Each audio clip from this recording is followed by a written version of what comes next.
¿Qué tal? Bienvenidos todos y todas, jóvenes, padres y madres de familia, público en general, a su programa Educando TV. Soy Jorge Blancas Moreno y soy el facilitador de la asignatura de Español Primer Grado.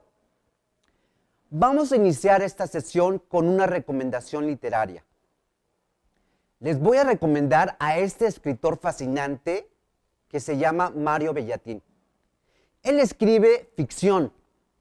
Ficción, acuérdense que es esta escritura creativa en donde entran los géneros de la poesía, la novela. Y estos cuentos cortos que Mario Bellatín escribe son unos mundos increíbles a los que estoy seguro ustedes nunca han tenido acceso. Entonces, el libro que les recomiendo es Salón de Belleza o cualquiera de Mario Bellatín que ustedes encuentren en Oaxaca. Y espero que disfruten mucho esta lectura. Bueno, pues terminando esta recomendación, ahora sí vamos a empezar el tema. El tema de hoy es la monografía. Vamos a finalizar este tema que hemos visto en las dos sesiones anteriores. ¿Y cómo lo vamos a finalizar? Bueno, puesto que ya vimos un concepto o significado de la monografía, el cual es un texto o documento de un solo tema, desarrollado más hondamente o profundamente, y en el cual una de sus características primordiales, acuérdense que les dije que este texto es de tipo de carácter de investigación documental. ¿Esto qué significa? Bueno, que uno revisa todas las fuentes de información disponibles, ya pueden ser libros, revistas, enciclopedias, para poder integrar esta información a su monografía. O sea, hay un proceso de investigación en las fuentes de información para poderlas integrar en la monografía. Entonces, esa es una característica primordial de la monografía. También vimos la estructura de la monografía. Si recuerdan que traje una monografía de un estado. Y en ella vimos las características desde el título, cómo está compuesta la estructura, que son capítulos, temas, y que el autor elige incluir diversos temas dentro de la monografía. Yo recuerdo que les traje la monografía del estado de Nayarit y que ahí vimos que el autor había elegido incluir aspectos económicos, sociales, demográficos, geográficos, pero que había faltado incluir aspectos culturales y artísticos. Muy bien, pues entonces, supongamos que en este momento, ustedes con toda esta información, ya están listos para escribir su monografía. Ya delimitaron un tema, ya hicieron su investigación. Acuérdense que también vimos las fichas de resumen y las fichas bibliográficas. ¿Por qué vimos estas fichas bibliográficas? Porque recuerden que esa es la manera que uno recupera la información y después la va integrando a la monografía. Por eso era importante ver estos tipos de fichas. Bien, entonces ustedes ya tienen sus fichas, ya eligieron un tema, ya tienen un título y ya están listos para escribir su monografía. Recuerden que el proyecto final de estas 3 sesiones es que ustedes escriban un texto monográfico. O sea, una monografía. Ya están listos, ¿verdad? ¿Ya sacaron sus útiles escolares? Muy bien. Pero, ¿cómo vamos a escribir una monografía? ¿Cómo empiezo a escribir una monografía? ¿Qué recursos literarios puedo utilizar para escribir una monografía? ¿Qué tipo de lenguaje voy a utilizar para escribirla? Pues bien, hoy vamos a ver un recurso lingüístico que es nexos o conectores. Esa va a ser una parte de la sesión. La otra parte que vamos a observar, a aprender, a ver, son aspectos semánticos que tienen que ver con el uso de la tercera persona, de la voz activa y de la voz pasiva. Bueno, y esto que estoy mencionando, ¿como para qué nos sirve? Nos sirve para poder escribir un texto monográfico. Pues bien, entonces vamos a pasar entonces a el primer tema, que es los nexos o conectores. Y para esto vamos a ver la siguiente imagen. La siguiente imagen que está en pantalla, si se dan cuenta, son los nexos. ¿Sí? ¿Y qué nexo estamos viendo? El primero que estamos viendo son los nexos de tipo de causa. En la pantalla, ven, dice, estos nexos indican causa. A continuación dice, a causa de, por razón de, con motivo de, puesto que, teniendo en cuenta que, y por culpa de. Estos son solo algunos de los nexos que indican causa. Hay muchos más. Pero estos son solo unos ejemplos. Muy bien, pues ahora vamos a ver otro tipo de nexo. En la pantalla vamos a observar entonces los nexos que indican consecuencia. Como se puede observar, uno de estos nexos es en consecuencia, a consecuencia de, por consiguiente, por tanto, consiguientemente y de modo. Bien, ahora vamos a ver entonces otro tipo de nexo. En la pantalla se observa entonces los nexos que indican condición. Y estos son a condición de, siempre y cuando, con solo, siempre que, con tal de y en caso de. Bien, ahora vamos a ver otro tipo de nexo. Aunque estoy seguro que ustedes en casita, ustedes están preguntando, bueno, ¿y estos nexos como para qué nos sirven? Ahorita vamos a ver para qué nos sirven. Los nexos que estamos viendo en pantalla son los que indican oposición. Y estos son algunos. En cambio, antes bien, por el contrario, sin embargo, de todas maneras y no obstante. Algunos de estos nexos son bastante obvios. Por ejemplo, uno que indica oposición y que está aquí en esta diapositiva, en esta imagen, es por el contrario. ¿Verdad? Es un poco obvio. Bien, ahora vamos a ver los siguientes nexos. Los siguientes nexos nos indican finalidad. Y aquí va uno que es un poco obvio, que es con el fin. Después seguimos con el objetivo, con la finalidad, en vista de, con miras y afecto de. Pues bien, estos son solo algunos de los nexos o conectores que son recursos lingüísticos para que nosotros podamos escribir nuestra monografía. Pero bien, en concreto, ¿cómo nos sirven? ¿Para qué sirven? Sirven para conectar ideas, un párrafo con el otro. Sirven para juntar lo voy a volver a repetir, un párrafo con otro párrafo una idea con otra idea. Y además estos nexos, algunos de los que he mencionado, son primordiales para poder escribir un texto. ¿Por qué? Porque estos nexos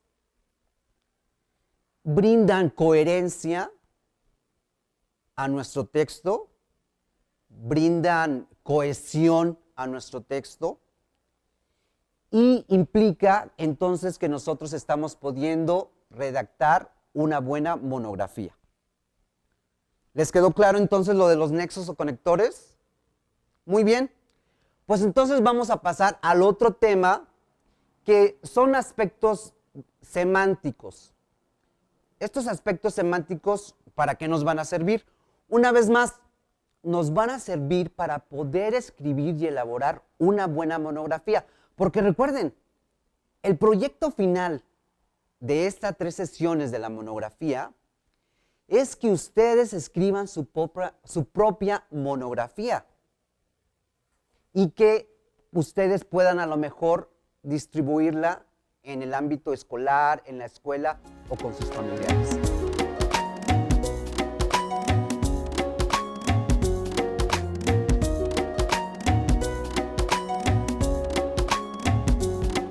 Muy bien, pues entonces vamos a pasar al otro tema, que es aspectos semánticos. Y en estos aspectos semánticos vamos a ver entonces el uso de la tercera persona. ¿Por qué? ¿Por qué vamos a ver el uso de la tercera persona? Bueno, porque yo estoy sugiriendo que para elaborar una monografía se elija el uso de la tercera persona, ya sea en singular o ya sea en plural. Y para que ustedes recuerden esto de la tercera persona del singular o del plural, vamos a ir a la siguiente imagen. Adelante. Bueno, si se dan cuenta, ahí están en esta imagen que estamos viendo. Está primero la primera persona del singular, que es yo. La segunda persona del singular, que es tú. La tercera persona del singular, que es él o ella. La primera persona del plural, que es nosotros. La segunda persona del plural, que es ustedes. Y la tercera persona del plural, que es ellos y ellas. Si se dan cuenta en la imagen que estamos viendo, está en rojo la tercera persona del singular, que es él, ella. Y también está en rojo más abajo la tercera persona del plural, que son ellos y ellas. Muy bien, entonces, como ya lo recordaron, entonces ahora vamos a ver un ejemplo de cómo se utiliza en una oración, para que ustedes posteriormente, a partir de este ejemplo, puedan utilizarlo al redactar su monografía. Vamos a ver la siguiente imagen. Adelante. En esta imagen estamos viendo entonces el ejemplo. Ahí dice: en la bulimia también existe una alteración de la percepción corporal. Y en rojo se puede ver la tercera persona del singular, que es existe. El otro ejemplo es: los trastornos alimentarios tienen orígenes muy diversos. Ahí podemos también observar la tercera persona, pero del plural. Recuerden que estamos viendo estos ejemplos para que ustedes aprendan a tomar una posición como escritor al momento de redactar su monografía, y lo que yo sugiero es que ustedes la utilicen en tercera persona. Muy bien, pues ahora vamos a pasar a el tiempo, porque cuando uno está escribiendo ya algún tipo de texto o una monografía, uno necesita darle un tiempo verbal al documento, al texto, a la escritura. Y para eso vamos a pasar entonces a la siguiente imagen. Muy bien, pues en la siguiente imagen estamos viendo entonces el presente atemporal. ¿Por qué es un presente atemporal? Bueno, el verbo en presente indicativo, porque la definición permanece invariable en el tiempo. Es decir, que no hay ningún tiempo. Luego entonces se vuelve atemporal y por eso se llama presente atemporal. Ahora que ya tenemos una noción básica de lo que es presente atemporal, entonces vamos a pasar a ver algunos ejemplos en la siguiente imagen. La siguiente imagen estamos viendo entonces ejemplos de presentes atemporal. La oración dice así: los principales trastornos alimentarios son la anorexia, la bulimia y la compulsión para comer. El presente atemporal está subrayado en rojo, lo pueden ver. Dice son. Muy bien. En la siguiente oración vamos a ver otro ejemplo de presente atemporal. Y dice así: las personas con anorexia tienen una percepción distorsionada de su cuerpo. El presente atemporal está en rojo. Y si se pueden dar cuenta en la imagen, es tienen. Muy bien. Pues entonces ya vimos estos aspectos semánticos para que ustedes puedan tener esta noción al momento de sentarse a escribir su monografía. Vamos a pasar a otro aspecto semántico, el cual es voz activa, voz pasiva. Para eso también traje otros ejemplos, los cuales vamos a ver en pantalla. Adelante. La voz pasiva se emplea con el verbo ser, utilizado como auxiliar y conjugado en el tiempo deseado, más el participio terminado en ado, ido, so, cho o to. Es el verbo que enuncia la acción y en algunas ocasiones seguido por el agente que ejecuta la acción, introducido por la preposición por. Y en este ejemplo que estamos viendo en pantalla, que es en voz pasiva, dice así: los trastornos alimentarios pueden ser tratados exitosamente por los médicos. Como ustedes pueden darse cuenta, los trastornos alimentarios es el sujeto paciente, está en azul. El verbo es pueden ser tratados y el agente que ejecuta la acción es los médicos. Abajo de ese ejemplo, y lo estamos viendo en la pantalla, dice así: los médicos pueden tratar exitosamente los trastornos alimentarios. Bien, ahí también pueden ustedes observar que los médicos es el sujeto, pueden tratar es el verbo y los trastornos alimentarios es lo complementario. Pues esa es la voz pasiva. Ahora vamos a pasar a ver un ejemplo de la voz activa. Adelante con la imagen. En la imagen podemos ver que dice: los trastornos alimentarios han sido llamados de la abundancia, en donde los trastornos alimentarios que está en azul es el sujeto paciente. Han sido es el verbo ser y llamados es el verbo en participio. Es importante señalar que en español se utiliza más la voz pasiva, la voz activa que la voz pasiva al momento de redactar. Muy bien, pues entonces ya vimos estos recursos lingüísticos que son los nexos o conectores.